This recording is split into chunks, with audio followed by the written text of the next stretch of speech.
So let's begin the show and let's take our viewer queries first. And to answer our viewer queries today live, I have with me Harshvardhan Roongta, CFP, Roongta Securities. And just in case you're watching the show live, you can send across your questions on our WhatsApp number, which is 865-797-4571. You can also email us your questions on the moneyshow@etnow.tv. Hi Harsh, good evening and welcome to the show. Let's take our first question, which is from Ravindranath. And this question is via email. Okay, I think we will take Akriti's question first. So Akriti has given her portfolio, which says that she's having ICICI Pru, Value Discovery, HDFC Top 100, Invesco India, Contra, Motilal Oswal, Flexi Cap, Axis Small Cap, Motilal Oswal Small Cap, Nippon India Small Cap, SBI Large and Mid Cap, and she wants to know if these funds are right or if any changes are required. So we do not have Akriti on the phone line because I don't know the time horizon for this investment, but she's been investing 1,000 rupees in a couple of funds, 4-5 of them, and rest is 2,000 rupees per month. So we don't have a lot of details for you to figure out if the strategy is right, but then let's talk about the fund selection, assuming for not less than 5 years she wants to stay invested in it. Yes, Kavita. So, we'll assume as of now, because it's a 100% equity portfolio, we assume that it is for long term. Now, having said that, I mean, if I just look at it, she's investing a total of about 8,000 rupees every month, for which she does not clearly need. I'm sorry, she's investing 11,000 rupees every month, and she has 8 schemes included in her portfolio. So, very clearly, she does not need 8 schemes for this 11,000 rupees. She can very well consolidate her portfolio into much smaller and a sleeker portfolio for now. And I'll pick 3 schemes out of her existing portfolio itself. So she doesn't have to really go around opening a new scheme or a folio or whatsoever. So she'll retain ICICI Pru Value Discovery Fund, in which she will invest 4,000 rupees. SBI Large and Mid Cap, in that she can invest 4,000. As Nippon India Small Cap, in which she'll invest 3,000 rupees. Now, with this, she will have exposure to all market categories. And going further, if she wishes to add a further SIP amounts, then she can possibly add a FlexiCap fund as well. And with regards to her investments, existing investments in her other schemes which she have not shortlisted, which is like a HDFC Top 100, Invesco India Contra, etc., she can redeem out of all of them and just reinvest it back into the 3 schemes that we've asked her to retain. One basic or one common problem that we see in a lot of portfolios which are sent to us, Harsh, is that people have a lot of funds in their portfolio. Let's help our viewers understand why it is right to have not more than 2 or 3 funds. If, for example, your investment amount is 10,000, what could be the disadvantage of having 10 to 12 funds in your portfolio? I'm sure you've answered queries where investors have had like 20-25 funds in their portfolio. So what exactly goes wrong if you are so vastly, invested, and what are the benefits in having a very consolidated and a smaller portfolio? So, well, Kavita, let's put it like this. One is the disadvantage of having too many schemes in your portfolio. Okay, so we'll start with that. So, the first Sure. and foremost is that if you are investing, say in this example, she has 8 schemes in which she's investing 11,000 rupees. So, on an average, it's about 1,000 rupees in most of the schemes, and 1 or 2 schemes she has about 2,000 rupees. Now, if you see in her portfolio itself, she has 2 value style investing funds. She has multiple large cap schemes. So and a couple of 2 or 3 small cap funds.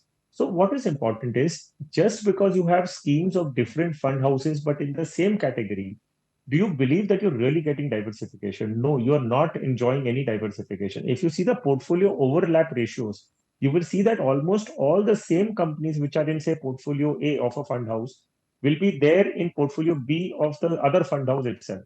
So you're investing the same companies through different fund houses. It doesn't really make sense. Now, if you have 8 to 10 schemes for an investment of 10 to 11,000 rupees, you will have to, if there is any updation of bank details, suppose you want to change your bank for redemption purposes, you will have to update those details in all the folios across all different fund houses. So this is unnecessary administrative burden that you're putting onto yourself. Is there a real advantage of diversifying into different fund houses? In this case, no.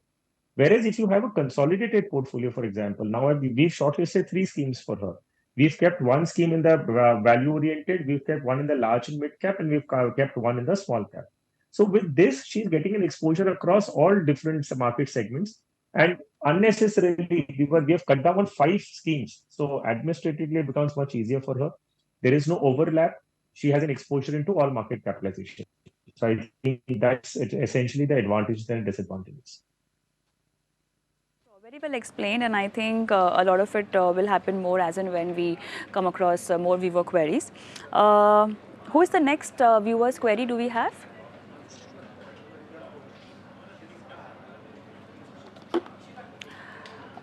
Okay, let's take Shubhangi's question. She says that she is an NRI with 2.5 crores to invest in India, and time horizon is 25 years. She wants to know what are the funds that she can go ahead with. Interesting question. Before that, let's also talk about NRIs investing in mutual funds in India, and what is the route through which they can do this, and what kind of specific countries investors also are we talking about? Harsh. So, well, Kavita, as an NRI, you can most certainly invest into mutual funds in India. So that's not a problem at all. You can invest either through your NRO account or your NRE account. So if you're transferring money into your NRE account and you're making an investment out of that, it is fully repatriable and you can take the money out of the country at any point in time, at the time of redemption. The only thing that you'll have to keep in mind is that if you're investing in mutual funds, and if you're making a redemption, so suppose at the time of redeeming the money, whatever is your tax liability, suppose it's a short term or a long term capital gain, whatever the holding period may be, the mutual fund will give you the redemption proceeds after deducting TDS at the rate at which you are supposed to be taxed. So with the 15%, with the short term capital gains, there'll be a TDS retained for 15%, and the balance amount will be given to you. If it's a long term, then 10%. So investing is not a problem. Of course, you can go ahead and do all of that bit very conveniently.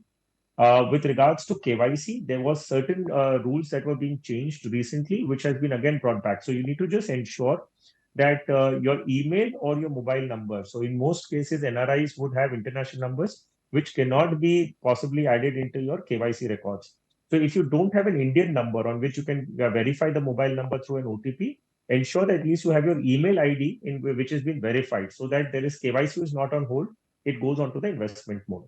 So these are basic hygiene things. If you're an investor from US and Canada, then of course there will be certain mutual funds that will be catering to your requirements.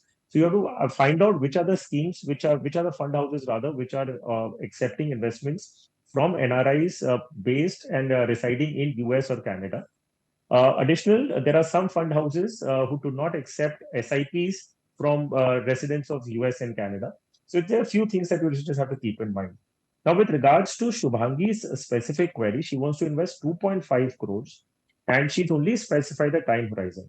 Now, and asking for scheme recommendation. Well, Shubhangi, I would like to refrain from giving you any scheme recommendation without knowing what are your goals, where are you, what is your possibly asset allocation that we're looking at, what is your risk profile, because the amount that we're looking to invest as lump sum is pretty large in nature. You'll need to figure out whether you want to invest as lump sum right now, you want to go as an STP, a systematic transfer plan, uh, and then certain information will also need to be evaluated whether you're planning to keep this money in India itself or for long, or when you come back after retirement, or you're just investing right now and you want to pull out the money again after some time and take it back to your home country.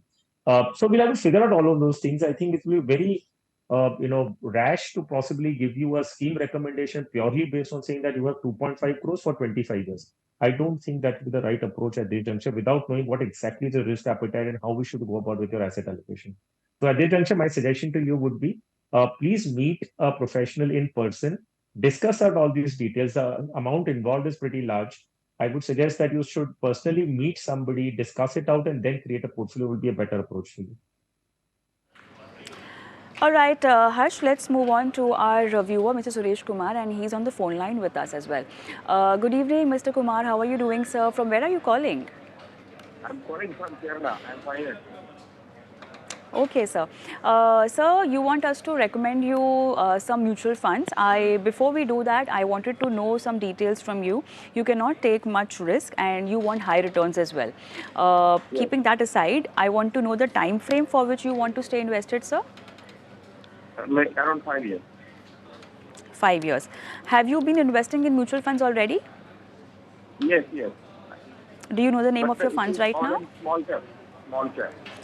All small cap. Yeah, But sir, you have written us that you are a less risk taker and you have all small cap. The highest amount of risk you've taken in your portfolio. So that is a small portfolio only. I am doing SIP. How many small cap funds do you have?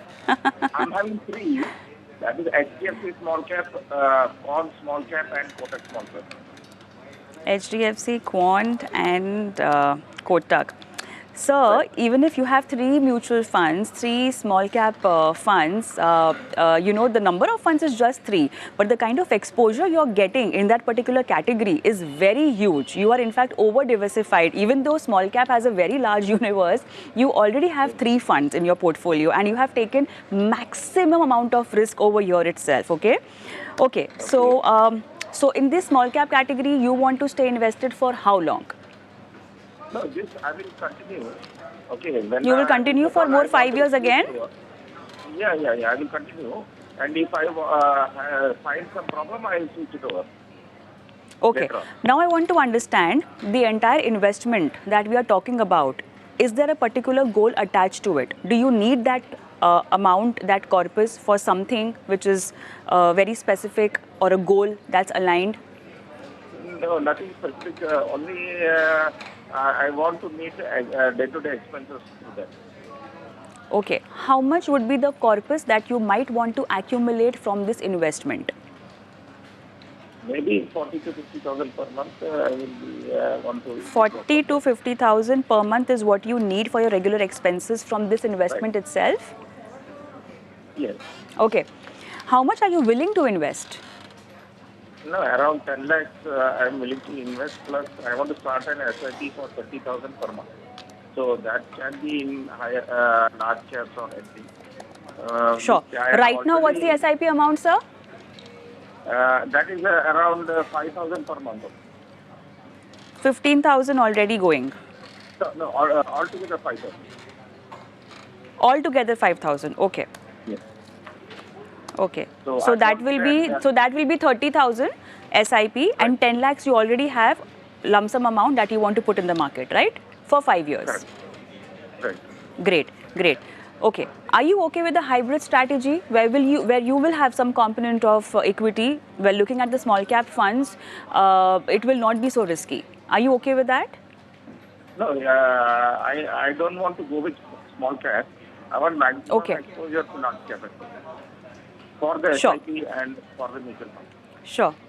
And 5 years, okay. And 5 years is the benchmark. You are not ready to go beyond that. No, I can go. It depends upon the time. How it will be in the future. That time I will think about it. Sure. All right. Okay, so let's do your financial planning. So Harsh, a lot of clarity over here.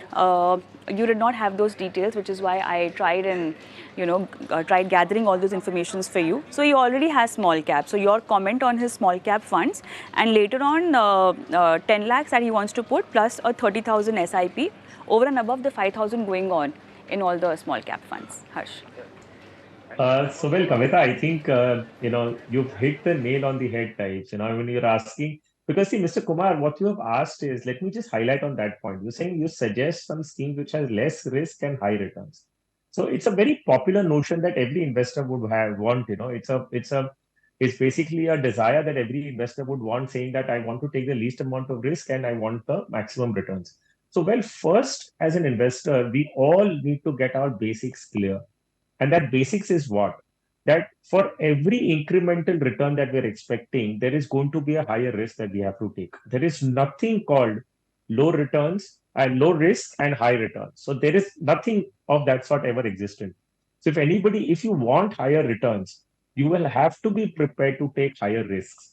Now, higher risk need not necessarily mean that it is going to cause a loss. It just means that there is going to be higher volatility. There's going to be certain, a bit of uncertainty in the way the returns will be generated. So you have to understand what is the risk. How do you handle volatility? So if we are desiring to have higher returns, the possibility of get higher returns is through, say, probably investing into equities. Now, equities we know is a high volatile product. Like you've seen what happened on the election counting days, the voting counting days, the market fell and the next day it recovered. So you need to really have a very strong heart if you want to be into stock markets. It functions not like the way we want. It functions on its own pattern, and they're very sporadic in nature. So there is going to be risk, there is going to be volatility in case you want high returns. Now, if you understand the relationship, then you would be well prepared to invest into something. If you enter into something or you ask somebody that I want a low risk product, but I want high returns, then most certainly if somebody is offering you something like this, it's probably a mis-selling that is happening. Now, coming to the point that you asked, that you want to invest for 5 years, you already have a certain portion invested, which is a very small, minuscule amount of, say, 5,000 rupees into three small cap funds. One is that you don't need that. So just keep one. So probably an HDFC small cap is good enough for you to retain in for that 5,000 rupees. Now, coming to your other requirement, which is after, in 5 years' time, you want to accumulate a corpus, which will help you get 40 to 50,000 rupees every month. That is what you mentioned, for which you're willing to invest 10 lakhs as lump sum and then 30,000 rupees as an SIP. So I'll divide the lump sum and your SIPs into three schemes. Okay, so we'll have two balance advantage funds. These are basically hybrid funds, not pure equity funds. But since you're looking to invest for 10 lakhs in lump sum and your time horizon is only 5 years, I'm suggesting that you put a portion of that money into balance advantage funds. So you could choose an ICICI approved balance advantage fund and a Tata balance advantage fund. In these two schemes, you could invest probably 4 lakhs each. So 8 lakhs of your 10 lakhs will get invested into two balance advantage funds. Now, one, I will give you a large cap index oriented fund. So, which is an ABSL Nifty 50 equal weight index fund. Now, in this, you can put a lump sum of the balance 2 lakhs that you have and the 30,000 SIP that you want to do. Now, this you flip it the other way around, which means that you have a higher SIP allocation to a Nifty 50 fund and a lower allocation towards the balance advantage funds. Because in the lump sum, you've done the other way around. You've invested a larger portion in the dynamic asset or balance advantage funds and a smaller portion in the equity fund. Now, in this case, the ABSL Nifty 50 equal weight index fund, you put 20,000 rupees as SIP in that, and the balance 5,000 each, you just put into two balance advantage funds, which is the ICICI and the Tata balance. So I think this is the approach that you will go ahead for the next 5 years. Post 5 years, you can set up an SWP, a systematic withdrawal plan, wherein you can withdraw the kind of money that you want from this accumulated corpus at that point in time. All right, I think that's a very well explained answer. And just in case you've missed any aspect of this recommendation or answer, you can watch it on our channel's YouTube. We have the playlist of the Money Show, and today's episode will also be going there, so you can again hear out what Harsh is trying to recommend. All the best, Mr. Suresh. Let's move on. I have Mr. N. Lakshmi Nakini on the phone line with me. Hello, good evening, sir. How are you doing? Good evening. Thank you so much. It seems you were on hold for a very long time. So you want to build a long-term portfolio for your grandson, and he's 7 years old now, and you want to understand if investing in equity, ETF or direct stock would be recommended. And you want 1 or 2 equity ETFs or 3 or 4 shares for direct investment. So for shares, I would recommend there are a lot of other shows on the channel that come in the morning. Maybe the shares part of this question can be answered there. But then let's talk about the strategy that you might want to have, and it's a great step, you know, thinking of the financial secure financial future of your grandson. So Harsh, what would you recommend? So yes, it's a very good thought that when your grandchild is just 7 years of age, you're planning to invest for him. So I think it's a brilliant move. I mean, your grandson will be very very grateful to you, sir, by the time he turns a major, because you would have accumulated a reasonable amount of corpus for him for his further requirements. So what I'd recommend, as Kavita mentioned, with regards to stocks, you could possibly log into other shows that ET now has, and you could have some recommendations from there. What I could help you with is certainly on regards to your ETFs and mutual funds. So, well, I think just having a large cap index base and a mid cap index ETF would suffice, and you would currently have a decent exposure to the entire economy by and large. So, in the Nifty 50 ETF, I could suggest an SBI Nifty 50 ETF, and in the mid cap, I could suggest a Mirai Asset Nifty Mid Cap 150 Index Fund. So these are the two ETFs that I can suggest to you, and you can have an equal exposure into both of them and start this financial journey for your grandson. All right, all the best. Let's move on to our next viewer's question, Ravindranath.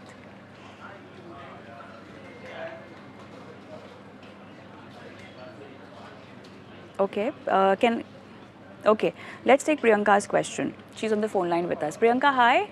Hi, Priyanka, good evening. Hi, Kavita. Hi.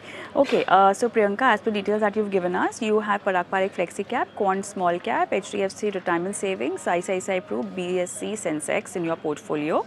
You want to know if Yes. this fund mix is good for you, and PSU mutual funds have doubled last year, so you want to know if you can have that exposure. Also, I wanted to understand what is the time frame that you're looking at, the overall time horizon for this portfolio.